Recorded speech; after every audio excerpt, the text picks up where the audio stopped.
Bonjour à tous!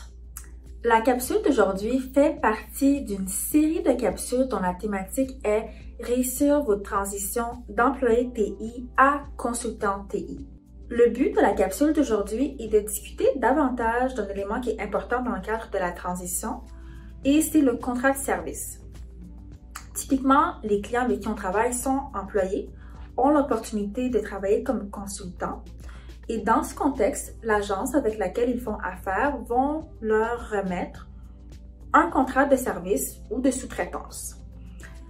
Le contrat fait généralement 8 à 10 pages, c'est relativement simple à première vue, mais ça reste qu'il y a quand même des clauses essentielles à comprendre et à maîtriser et potentiellement à renégocier dans votre intérêt.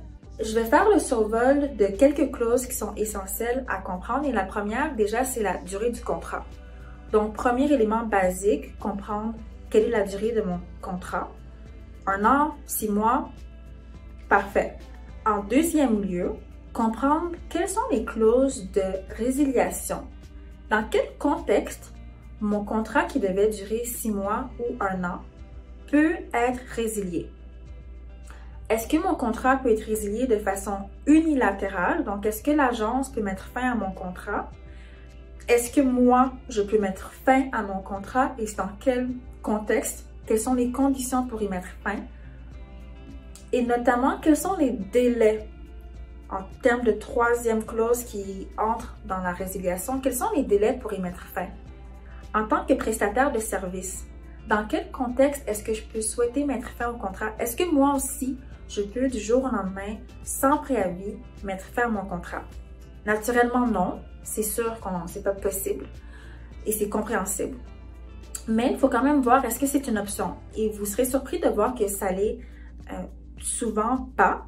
D'ailleurs, je vais partager un exemple de clause à l'écran où ce n'est pas possible sans motif sérieux de mettre fin au contrat. Donc, c'est quand même ambigu à première vue. Qu'est-ce qu'un motif sérieux? Qu'est-ce que vous interprétez comme étant un délai qui est raisonnable pour le faire si on ne doit pas annuler à contretemps. Donc, ce sont des choses qu'il faut évaluer davantage parce que dans les faits, j'ai eu un cas d'un client qui ne se plaisait pas forcément dans le cadre de son mandat et qui souhaitait voir dans quel contexte est-ce qu'il pouvait y mettre fin. Donc, c'est important de ne pas prendre pour acquis que vous aurez envie de garder ce contrat durant la durée totale, donc de voir quelles sont vos clauses ou vos solutions pour en sortir. La prochaine clause dont il faut bien s'assurer d'avoir une compréhension, c'est la clause de non-sollicitation.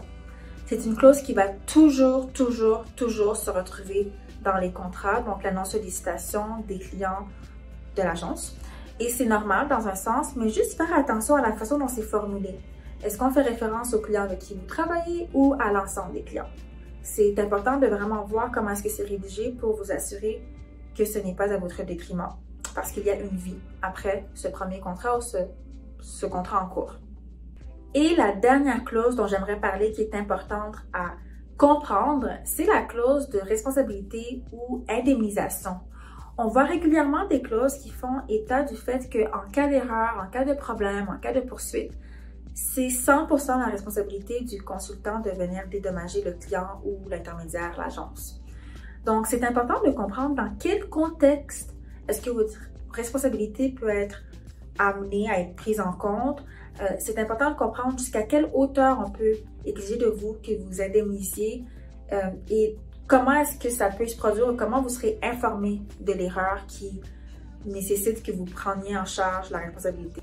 Donc ça, c'est un point à garder en tête et selon la façon dont ce sera rédigé dans votre contrat qui diffère pour tous les clients, vous serez amené à réfléchir à savoir est-ce que, par exemple, j'ai besoin d'avoir une assurance, notamment, ou est-ce qu'à travers l'agence, j'ai cette forme de protection.